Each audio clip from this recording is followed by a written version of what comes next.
جی T V میں مجاہد علی آپ کو خوش آمدید کرتا ہے۔ اور بجا طور پر وفاقی وزیر قانون نے کہا کہ میڈیا اور سوشل میڈیا پہ دھوم مچی ہے اس خط کی جس میں 6 ججوں نے سپریم جوڈیشل کونسل کو یہ لکھا کہ وہ مہینوں سے دباؤ میں تھے اور ریاستی دباؤ میں تھے، اداروں اور ایجنسیوں کا نام لیا، یہ تک کہا کہ جی ایک جج کو جو ہے اسپتال میں داخل ہونا پڑا، یہ تک کہا کہ ایک جج کے بہنوئی کے ساتھ تشدد ہوا، انہیں اغوا کیا گیا۔ اور یہ باتیں تو وہ ہیں جو اس خط میں سپریم جوڈیشل کونسل کو لکھی گئیں۔ بہرحال یہ آج سے نہیں بلکہ کہا یہ جا رہا ہے کہ یہ خاصے طویل عرصے سے جا رہا تھا، لیکن پھر ان 6 ججوں کا صبر کا پیمانہ جو ہے لبریز ہو گیا۔ اور یہ معاملہ یہ بھی نہیں ہے کہ جو یہ کہا جاتا تھا کہ ایک ڈیوائیڈڈ بندیال صاحب کے زمانے میں تقسیم ہے ججوں کی، غالباً 8 میں سے اسلام آباد ہائی کورٹ کے 6 ججوں نے ایک خط پہ دستخط کیے ہیں، اور انہیں پھر یہ اوپن کرنا پڑا پہلی بار کے صورتحال جب اس طرح کے ریاستی جبر پر آ جائے، اور وہ بھی اداروں اور ایجنسیوں کے نام پر۔ اور بڑی وضاحت سے انگریزی اخبار ڈان نے تو لکھا ہے کہ ان کا اشارہ کس طرف ہے۔ چیف جسٹس نے کل جو فل کورٹ اجلاس بلایا، اس کے بعد توقع تھی کہ کوئی اعلامیہ بھی جاری کیا جائے گا، لیکن اعلامیہ کے بغیر ختم ہو گیا۔ آج پھر اجلاس ہو رہا ہے، اس کا بھی ابھی تک دیکھیں کہ اعلامیہ آئے گا۔ لیکن ہاں، ایک غیر معمولی بات یہ ہوئی کہ وزیر اعظم شہباز شریف نے آج ملاقات کی چیف جسٹس صاحب سے۔ غالباً بہت ہی ریئر ایسا ہوتا ہے یہ کہ ان کے درمیان کیا بات چیت ہوئی، وہ تو آپ کو علم ہے کہ سامنے کی بات نہیں آئی، لیکن جو پریس کانفرنس کی 2 منسٹرز نے اور ان سے جو تواتر سے سوال کیے گئے، اس کا بھی انہوں نے تسلی بخش جواب نہیں دیا۔ ان کا کہنا یہ تھا کہ کمیشن بنا دیا گیا ہے۔ ہمارے یہاں بڑا آسان ہوتا ہے، یا تو کمیشن بنا دیں یا پھر آپ جو ہے وہ کوئی جے آئی ٹی بنا دیں۔ دیکھیں یہ منسٹر آزاد نے کیا کہا۔ وزیر اعظم صاحب نے پوائنٹ بلینک یہ کہا کہ عدلیہ کی آزادی پر کسی قسم کا کوئی سمجھوتا نہیں ہوگا، اور اس حوالے سے انہوں نے یہ یقین دہانی کرائی کہ حکومت کا یہ فرض ہے کہ اس معاملے کی چھان بین ہونی چاہیے، اور آئندہ کے لیے یعنی کہ فیوچر کے لیے بھی یہ انشور کیا جائے کہ اگر یہ بات یا یہ باتیں کسی حد تک درست ہیں تو فیوچر کے پوائنٹ آف ویو سے بھی مستقبل میں ایسی نوبت کبھی نہ آئے۔ سب سے پہلے اس معاملے کو میرے خیال میں انکوائر کرنے کی ضرورت ہے، یعنی کہ اس پہ ایک چھان بین ہونی چاہیے۔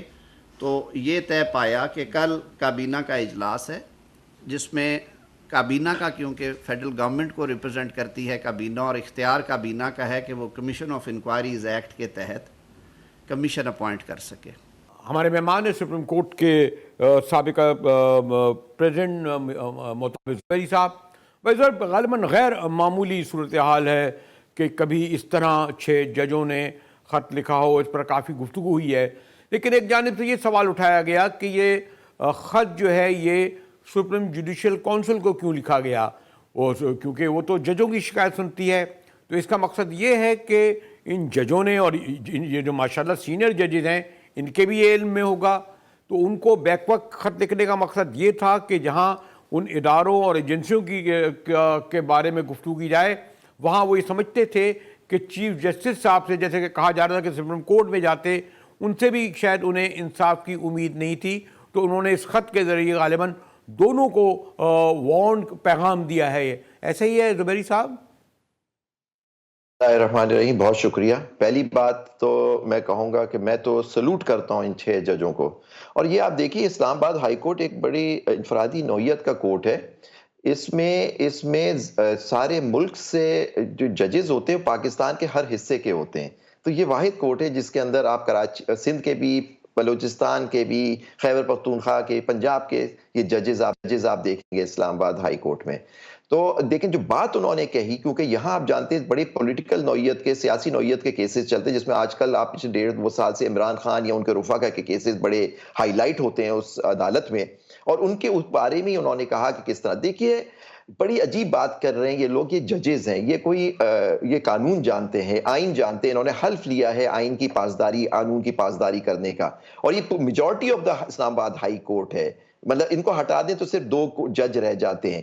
تو لیکن ایشو جو میں آپ کے سامنے بات کرنا چاہ رہا ہوں, انہوں نے کہا کیا ہے, وہ سپریم جوڈیشل کاؤنسل جو ہوتی ہے کوڈ آف کانڈکٹ بناتی ہے ججوں کا, وہ لکھتے ہیں اپنے chief justice Pakistan supreme judicial council کے ججز کو, سب کو اس کی CC کرتے ہیں ان کی اس خط کی, اور کہتے ہیں کہ جی ہمارے کوڈ آف کنڈکٹ میں اس چیز کا کوئی ازالہ نہیں ہے کہ اگر ہمیں اس طرح کا دباؤ ڈالا جائے یا فزیکلی ہمیں اس میں ہمیں دھمکی دی جائے یا ہمارے رشتہ داروں کے ساتھ کیا جائے جس سے ہم اپنے بے خطر کوئی فیصلہ کر سکے. کیونکہ دیکھیے فیئر کہ آپ کو انصاف کرانا ہوتا ہے, آپ کو ڈر کے انصاف نہیں کرنا ہوتا. وہ کہہ رہے ہیں ہم انصاف کرنے کی کوشش کرتے ہیں, ہمارے ساتھ یہ ہوا ہے. تو وہ کہہ رہے ہیں کہ آپ اس میں سپریم جوڈیشل کاؤنسل آپ لوگ ہیں, آپ کوڈ آف کنڈکٹ میں اس میں تشریح کر دیجئے, اور پھر ایک ایسا کنونشن بلائیے جس کے اندر سارے ججوں پورے ملک سے پوچھے کہ کیا یہ صرف ہمارے ساتھ ہو رہا ہے. بھائی صاحب وہ تو یہ کہہ رہے ہیں کہ آپ کو سپریم کورٹ میں اپیل کرنی تھی, جوڈیشل کونسل میں کیوں اپیل کی؟ ابھی میں اشتر اصف علی صاحب کو سن رہا تھا, انہوں نے کہا جی مجھے بڑی حیرت ہے, میں نے کئی بار 3 بار پڑھا اس کو جوڈیشل کونسل کو, اس میں تو ججوں کی شکایت ہوگی, اداروں اور ایجنسیوں کی تو نہیں ہو سکتی. آپ نہیں سمجھے میں کیا کہہ رہا ہوں. وہ دیکھیے یہ کس نے کہا, آپ فرما رہے ہیں کس نے کہا, کس کو سن رہے تھے آپ؟ اشتر اوصاف علی صاحب سابق اٹارنی جنرل جو ہیں. جی اشتر اوصاف صاحب ہمارے بڑے بھائی ہیں, بالکل ٹھیک ہے, لیکن وہ ان کا ماشاءاللہ وہ نون لیگ سے ان کا بڑا قریبی تعلق ہے, تو وہ کہہ سکتے ہیں یہ بات. جو بات, اور ان کے اٹارنی جنرل بھی رہے. تو جو میں آپ سے کہہ رہا ہوں وہ یہ بات ہے کہ ان ججوں نے یہ ہائی لائٹ کیا. پہلی بات تو آپ ان کو کریڈٹ دیں کہ یہ بات آج کھل کے سامنے آ گئی کہ یہ ہماری عدالتوں کے ساتھ ہو رہا, اور یہ ایک چارج شیٹ جو ہے یہ چیف جسٹس اسلام آباد ہائی کورٹ کے خلاف بھی ہے, تو اس کے خلاف بھی اس کو بھی کمپلینٹ کے طور پہ بھی لیا جا سکتا ہے کہ وہ کہہ رہے ہیں کہ ہم یہ بات بارہا ہم یہ بات چیف جسٹس اسلام آباد ہائی کورٹ کو کرتے رہے, لیکن اس پہ انہوں نے کچھ نہیں کیا. دیکھیے اگر وہ چیف جسٹس اپنے ججوں کو پروٹیکٹ نہیں کر سکتے یا ان کی باتیں نہیں سن کے اس پہ اثر کر سکتے, اور یہ بات انہوں نے اس وقت کے چیف جسٹس پاکستان اور سینئر ججز جو اس وقت چیف جسٹس ہیں ان کے سامنے بھی رکھی, اور اس وقت بھی اس بات کا کوئی ازالہ نہیں ہوا. تو ایک طرح سے وہ کہہ رہے ہیں کہ جی آپ ہمارے ہیڈ آف دی انسٹیٹیوشن ہیں, آپ کو ہمیں پروٹیکشن دینی چاہیے, کیونکہ یہی آئین کہتا ہے you are the chief, you are the first among equals. تو لیکن آپ لوگ نے نہیں ہمیں پرووائڈ کیا, اب ہم کیا سے کام کریں؟ وہ ان سے پوچھ رہے ہیں کہ آپ کوڈ آف کنڈکٹ میں بتا دیجیے اگر اس طرح سے ہوتا ہے تو ہم کیا کریں. یہ ایک سوال ہے انہوں نے کیا ہے.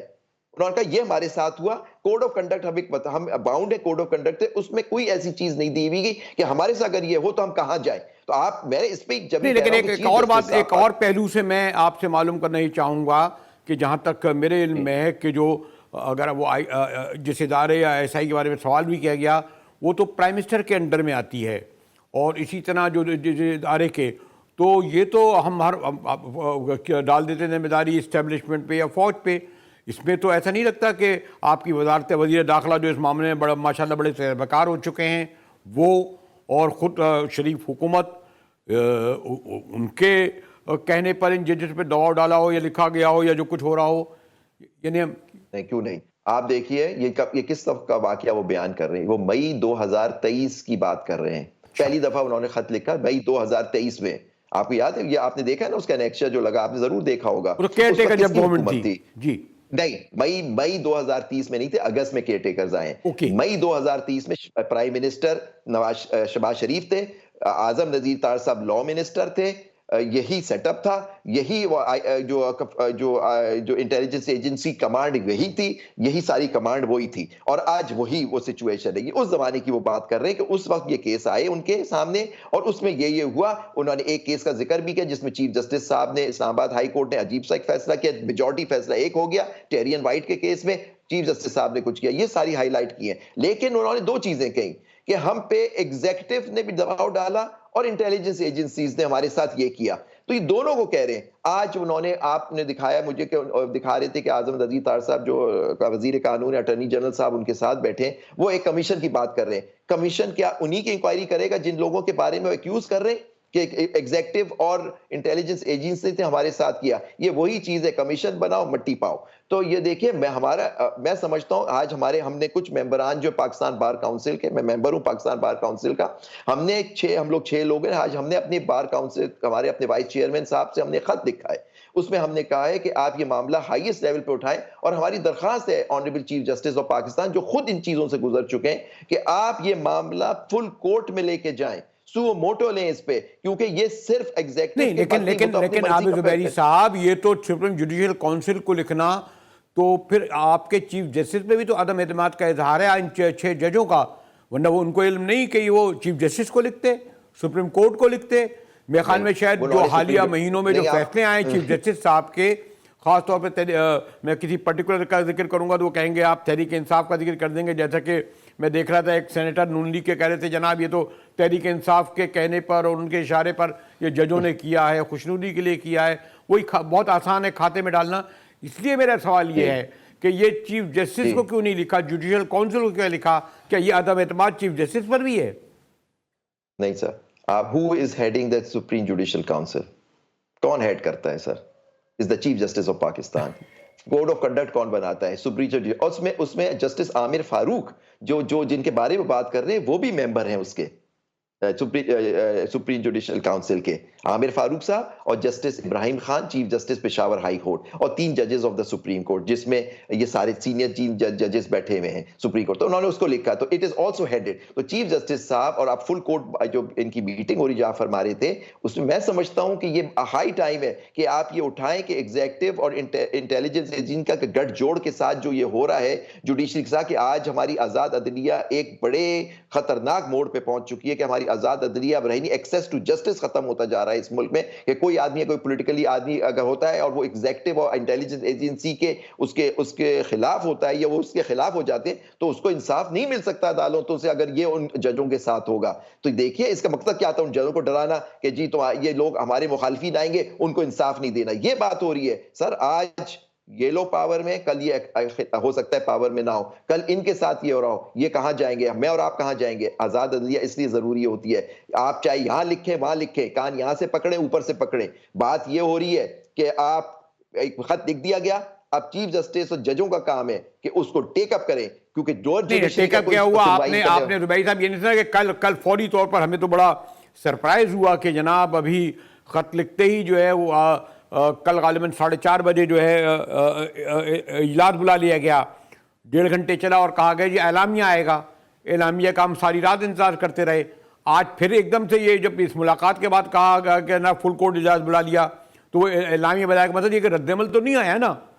پہلی بات تو مجھے بھی بڑی حیرانگی ہوئی کہ پرائم منسٹر کی میٹنگ ہوئی چیف جسٹس آف پاکستان کے ساتھ, کیونکہ میں سمجھتا ہوں کہ یہ بڑی عموماً یہ میٹنگز اس طرح نہیں ہوا کرتی سر, اور لیکن مجھے نہیں پتا اس کے اندر کیا ایجنڈا تھا, میٹنگ طے پائی تھی اس کے اندر کیا بات ہوئی, کیا فیصلے ہوئے, یا کیوں آئے تھے ہمارے پرائم منسٹر صاحب ان سے ملنے. تو لیکن اب ملاقات ہو گئی ہے, فل کورٹ کی میٹنگ ہو رہی ہے, اب ہم انتظار کریں کہ اعلامیہ کیا کہتا ہے. لیکن پوائنٹ از دیٹ کہ جی یہ آپ اس پہ اب مٹی نہیں پا سکتے سر, اب آپ کو کرنا پڑے گا. اگر اس پہ مٹی پائی گئی سر تو ہماری آزاد عدلیہ ختم ہو جائے گی, اور یہ ہم نے وکلا نے بڑی جد و جہد کی ہے اس کے لیے, ججوں نے بھی قربانیاں دی, وکیلوں نے بھی قربانیاں دی ہیں. مجھے لگتا ہے کہ پھر سے یہ نہ کرنا پڑے وکیلوں کو. لیکن پوائنٹ از دیٹ کہ سر اب دیکھیے کہ اب پورا کہاں کیا ہو رہا ہے. الیکشنز آپ نے دیکھے, بریلی صاحب آپ نے تو بڑے الیکشن دیکھے, آپ ہم سے عمر میں زیادہ ہیں, آپ نے تو 1970 کا الیکشن بھی دیکھا ہوگا, باقی الیکشنز بھی آپ نے 1977 کا بھی آپ نے دیکھا ہوگا. اگر ملک میں انصاف اور صحیح شفاف الیکشن نہیں ہوں گے تو یہی ہوتا رہے گا. آج فارم 47 کی حکومت ہے سر, اور اگر آپ آج جس کا مینڈیٹ ہو اس کو دے دیں, اگر 70 میں دے دیتے, آپ بہتر بتا سکتے ہیں, میں بہت چھوٹا تھا اس وقت, کہ اگر اس وقت مینڈیٹ جس کو دیا تھا اس کو دیا, ہو سکتا ہے ہمارا ملک 2 لاکھ نہیں ہوتا. آج ہم بھول چکے ہیں ان چیزوں کو, ہم بھول چکے ہیں کتنے لوگوں نے قربانیاں دی اس وقت, کتنے لوگ شہید ہوئے ویسٹ پاکستانیز وہاں. لیکن معاملہ تو بالکل سیدھا سادہ ہے نا زبیری صاحب, جو اگر میں کنکلوڈ کروں کہ 6 ججوں نے باقاعدہ, اور میں اس لیے انگریزی اخبار ڈان کو کوٹ کرتا ہوں کہ انہوں نے بلیک اینڈ وائٹ میں چھاپا ہے, ورنہ کوئی کہہ دے گا نا آپ کے منہ میں زبان دی گئی ہے. انہوں نے بلیک اینڈ وائٹ میں یہ پرنٹ کیا ہے, اس پرنٹ کا یہ جواب نہیں جنہوں نے اس ادارے ایجنسی کا نام لکھا کہ انہوں نے یہ ان کے ساتھ کیا اور ان کی فیملی کے ساتھ یہ کیا.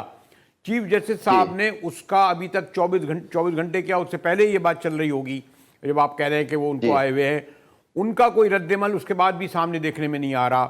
اس ملاقات کے بعد بھی کوئی رد عمل سامنے دیکھنے میں نہیں آ رہا. اور ایک سوال بھی ہوا اپنے میں دیکھ رہا تھا کہ تارڑ صاحب سے بھی کہ کیا پرائم منسٹر نے جو ان کے ماتحت ادارہ یا ایجنسی ہے ان سے اس دوران پوچھا ہوگا یا پوچھیں گے. انہوں نے کوئی جواب نہیں دیا اور کمیشن ڈال دیا. میرے کہنے میں یہ کہ کیا اتنا آسان ہے کہ ہمارے چیف جسٹس صاحب بہرحال جب انہوں نے نشان نہیں دیا گیا تھا, اور مجھے اچھی طرح ابھی میں پڑھ رہا تھا کہ جب 2002 کے الیکشن میں چیف جسٹس صاحب ہی نے اس وقت دیا تھا جب یہ شیر اور بلے کے شیر کا اور تیر کا نشان, اس وقت یہ سوال اٹھایا گیا تھا. وہ تو الیکشن کمیشن نہیں دے رہا تھا, اور لیکن موجودہ موصوف چیف جسٹس صاحب نے انڈورس کیا کہ یہ الیکشن کمیشن کو نشان نہیں دیا جائے. اسی وقت سوال اٹھے گئے تھے ان کی جانبداری پر. تو اس لیے میں یہ کہہ رہا ہوں کہ اس کے بعد بھی ان کی 24 گھنٹے تک خاموشی, جو ماشاءاللہ گفتگو کرنے میں بہت ہی بے باک ہیں اور بڑے کریجز ہیں, اور میں تو بڑی ان کی داد دیتا رہا ہوں ہمیشہ, زبیری صاحب کب تک خاموش رہیں گے وہ؟ سر خاموشی کا وقت تو گزر گیا. دیکھیں کچھ فیصلے آپ دیکھیں, فیصلہ آپ دیکھیں ججز فیصلہ دیتے ہیں, آپ اس سے دیکھیں فیصلے ان کا حق ہوتا ہے, ہم پہ بائنڈنگ ہوتے ہیں, لیکن ہمارا حق ہوتا ہے کہ ہم اس کی ہم تنقید کریں اگر ہم سمجھتے ہیں کہ وہ ہم ہمارے حساب سے کر وہ آئین و قانون کے حساب سے نہیں ہے نیچرلی, لیکن بائنڈنگ ہم پہ پھر بھی ہوتے ہیں وہ. لیکن پوائنٹ از دیٹ انہوں نے کچھ فیصلے ایسے کیے ریسنٹلی جس میں بہت سوالات اٹھے اور اٹھتے رہیں گے, اور وہ تاریخ فیصلہ کرے گی. کہ جیسے مولوی تمیز الدین خان کے کیس میں اس وقت بڑی تعریف ہوئی تھی, لیکن آج تک کہتے ہیں ملک ہمارا پٹری سے اتر گیا اس کیس کی وجہ سے. اب یہ دیکھنا ہوگا کہ ان فیصلے جو دیے گئے اس کا کیا تاریخ میں تاریخ کیا فیصلہ کرتی ہے. یہ تاریخ بڑی خطرناک چیز ہوتی ہے, سب بڑی ظالم چیز ہوتی ہے. ٹھیک ہے فیصلہ زبیری صاحب, دیکھیں ابھی تو ہم پھر انتظار کر رہے ہیں سپریم کورٹ کے اجلاس کو اور اپنے نمائندے سے کرتے ہیں کہ وہاں کیا ہو رہا ہے. میرے خیال میں زبیری صاحب نے بڑی تفصیل سے یہ بتایا کہ تاریخ فیصلہ کرے گی. یہ ایک اور بدقسمتی ہے کہ ہم فیصلہ سننے کے بجائے تاریخ کا انتظار کے ساتھ. یہ ملتے ہیں ایک بریک کے بعد.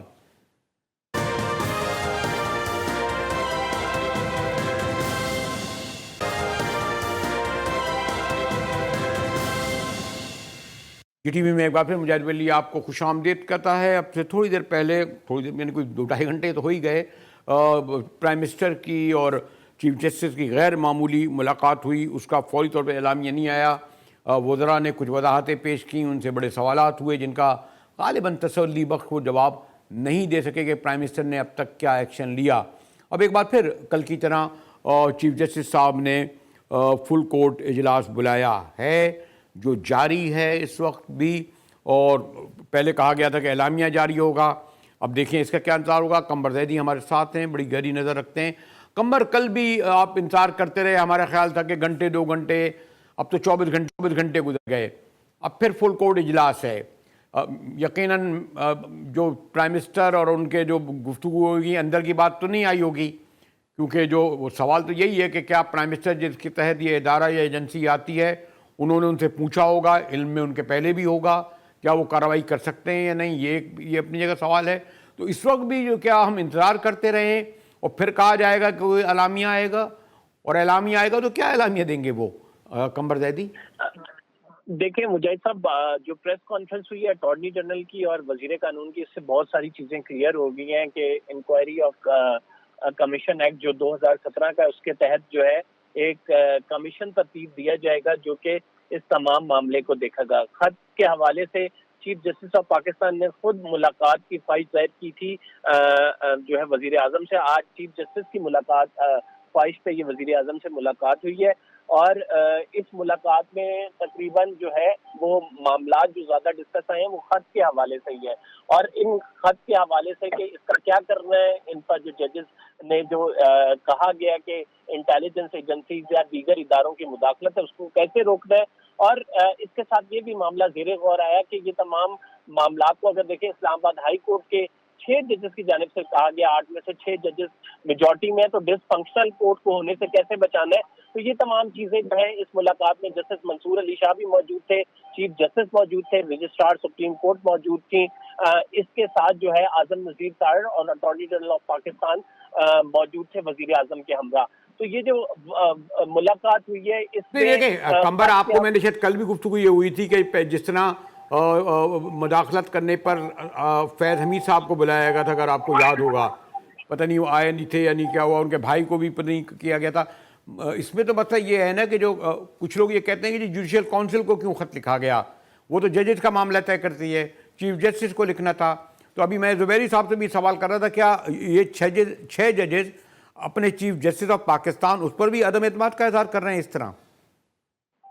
نہیں، جو چیف جسٹس کے حوالے سے بات کی گئی ہے اس خط میں، اس میں تو یہ چیف جسٹس آف پاکستان کو ہی کہا گیا کہ آپ اس معاملے کو دیکھیں، اس معاملے کو ایمیکیبلی ریزالو ہونا چاہیے. لیکن چیف جسٹس نے خود اس چیز کا انتخاب کیا ہے کہ وہ وزیر اعظم پاکستان، کیونکہ اس سے قبل بھی چیف جسٹس یہ رائے رکھتے ہیں کہ جو ایڈمنسٹریٹو سائڈ کے آرڈرز ہیں وہ وزیر اعظم کو ہی کرنے چاہیے، اور انکوائری کمیشن اگر بنانا ہے تو جوڈیشل انکوائری کمیشن کی طرف معاملات نہیں گئے. یہ انکوائری کمیشن جو ایگزیکٹو کی جانب سے بنایا جائے گا اس کی طرف معاملات گئے ہیں، اور ہو سکتا ہے اس پہ ایک سابق جج کی خدمات بھی لے لی لیکن جائے. کمبر یہ تو بہت پہلے طے ہو چکا ہے کہ لوگ کہتے ہیں کہ جناب ایگزیکٹو کو عدلیہ سے الگ کر دیا گیا ہے، اور یہ تو بہت پہلے فیصلہ ہوتا تھا. یہ بحث پہلے بھی چلی تھی جب الیکشن کمیشن کہتا تھا یہ سپریم کورٹ کا اختیار ہی نہیں ہے. اگر آپ کو یاد ہو جسٹس بندیال کا جب مسئلہ آیا تھا، جب وہ کہتے ہیں تو یہ جو ایگزیکٹو کے اور ان کے اختیارات تو الگ ہیں نا،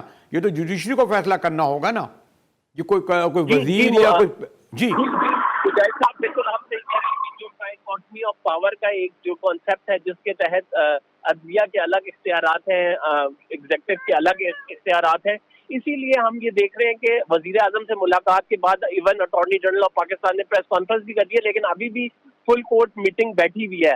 غالباً ہمارے ذرائع یہ بتاتے ہیں کہ اس فل کورٹ میٹنگ میں جو ہے چیف جسٹس اپنے باغی ساتھی ججز کو اعتماد میں لیں گے کہ یہ جو ایشو اٹھایا گیا تھا اس پہ وزیر اعظم پاکستان سے ان کی کیا بات چیت ہوئی ہے. اور چیف جسٹس آف پاکستان نے آج باقاعدہ اعظم نذیر تارڑ نے کہا کہ انہی کی خواہش تھی کہ یہ ملاقات ہو. تو میرا خیال سے چیف جسٹس نے زیادہ ابھی تو نظر یہ آ رہا ہے کہ یہ معاملہ ایگزیکٹو کی طرف ڈائریکٹ کر دیا ہے، اور ایگزیکٹو اس معاملے میں انکوائری کرے گی، اور اس کمیشن کی اگر کوئی رپورٹ آتی ہے تو اس پر جو ہے شکریہ کمبر زیدی. غالباً میرے پاس وقت کم ہے، ورنہ آپ خود جانتے ہیں کہ ایگزیکٹو کا کیا ہوتی ہے. یعنی کوئی وہ تو براہ راست نے ایک اشارہ کیا ہے ادارے کا نام لے کر کہ وہ ان سے ان کو شکایت ہے. وہ خود ایگزیکٹو ہے، ایگزیکٹو کس طرح انویسٹیگیٹ کرے گی، اسی لیے انہوں نے جوڈیشل کونسل کو کہا تھا. بریک کے بعد آئیں گے. تو بہرحال جو سانحہ واقعہ ہوا ہے چینی انجینئروں کی ہلاکت، اس میں آپ کو علم ہے کہ دوسا ڈیم جہاں 2000 ورکر کام کر رہے تھے ان کو فارغ کر دیا گیا ہے جناح عید سے پہلے، اور غیر معینہ مدت کے لیے اسے بند بھی کر دیا گیا ہے جہاں پر اربوں ڈالر کا مسئلہ ہے. اس سے پہلے بھی بند ہوا تھا جب 2 سال پہلے یہ حملہ ہوا تھا. بات کریں گے بریک کے بعد، ہمارے ساتھ رہیے گا.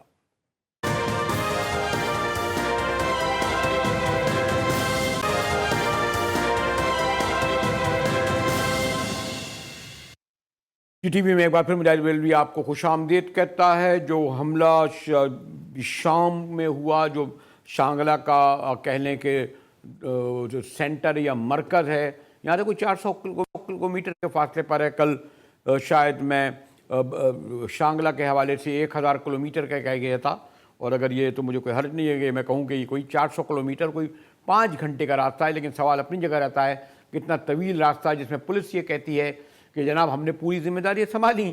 آگے اور پیچھے پولیس کی گاڑی ہونی چاہیے تھے نا، اور اگر خودکش حملہ آور آ رہے تھے تو خدا نہ کرے ان کی گاڑی کو حملہ ہونا تھا. وہ تو براہ راست انہوں نے ٹکرائی ہے چینیوں کی گاڑی سے.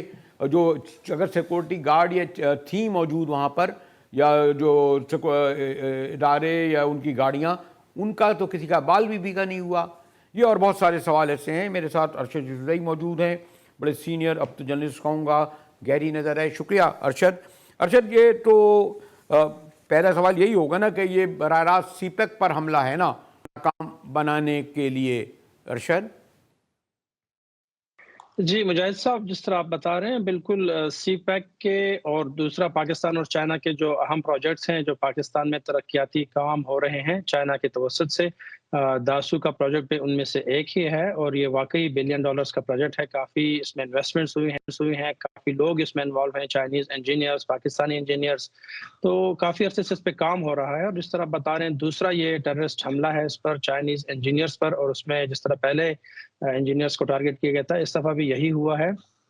اور ظاہر ہے چائنیز جو اپنے نیشنلز کو، ان کی سیفٹی کو، سیکیورٹی کو سیریس لیتے ہیں، تو پہلے کی طرح اب بھی انہوں نے اپنا سارا کام روک لیا ہے. اگر ہم ماضی میں جائیں تو پھر اس طرح کا جب واقعہ ہوا تھا اور اس کے بعد دوبارہ کام شروع ہوا تھا تو اس میں پاکستان کو پھر بہت زیادہ پیمنٹ کرنا پڑی، جو چائنیز اس میں ہلاک ہوئے تھے، اور مطلب بہت زیادہ ایکسپینسو وہ پڑ گیا تھا پاکستان کو. اس کے پیچھے ایک یہ بھی تھا چائنیز کا آنسر کہ سیکیورٹی کو اچھا کیا جائے، بہتر بنایا جائے، میک شور کیا جائے کہ مستقبل میں یہ واقعات نہ ہوں. لیکن بدقسمتی سے ہم نے دیکھا 2 دن پہلے پھر اس طرح ہوا. تو یہ سی پیک کو ٹارگٹ کرنا ہے، چائنیز کو ٹارگٹ کرنا ہے. اصل میں پاکستان اور چائنا کے جو مشترکہ کام چل رہے ہیں ترقیاتی، ان کو ٹارگٹ کرنا ہے، ان کو روکنا ہے، ان کو خراب کرنا ہے. اور حالات اس لیکن حد میرے تک خیال ہے لے جانے کی ارشد جو کوشش ہے زیادہ یا attempt اہم ہو رہی ہے. سوال غالباً یہ نہیں ہے کہ مثلا جو میں حملہ ہوا سب سے بڑا بیس پر تو کالعدم پی ایل اے نے قبول کیا، گوادر کا بھی قبول کیا، یہ یا اس سے پہلے غالباً ابھی تک قبول کسی آئی ایس یا نہیں کیا. تو یقیناً یہ بلائنڈ معروف معنوں میں تو کہلائے گا، لیکن اس کے پیچھے بھی کوئی ایسی فورس تو ہے کہ جو اتنا ریکی کر کے اتنا بڑا ٹارگٹ کرے. ارشد یوسفزئی، مجاہد صاحب، بلائنڈ حملے تو نہیں ہوتے، ظاہر ہے کوئی نہ کوئی تنظیم ہوتی ہے جو اس طرح کی کارروائیاں کرتی ہیں. اب چونکہ اس میں چائنا انوالو ہے اور چائنیز طاقت دنیا کو پتہ ہے کہ وہ کمپٹیشن میں ہے امریکہ کے ساتھ اور دوسرے جو بڑے ممالک ہیں ان کے ساتھ، تو براہ راست اس پر پھر کلیم کرنا کہ یہ فلاں گروپ نے کیا ہے وہ نہیں ہوگا. اس میں جو بھی گروپ اس میں انوالو ہوگا اس کو ظاہر ہے یہ بھی خیال ہے کہ چائنا کی ریجن میں پریزنس ہے، پاکستان کے علاوہ افغانستان میں ہے اور ممالک میں ہے. اور اکثر جو ایسے تنظیمیں ہیں ان کا بیس یا ان کا سیف ہیون افغانستان میں ہی ہوتا ہے.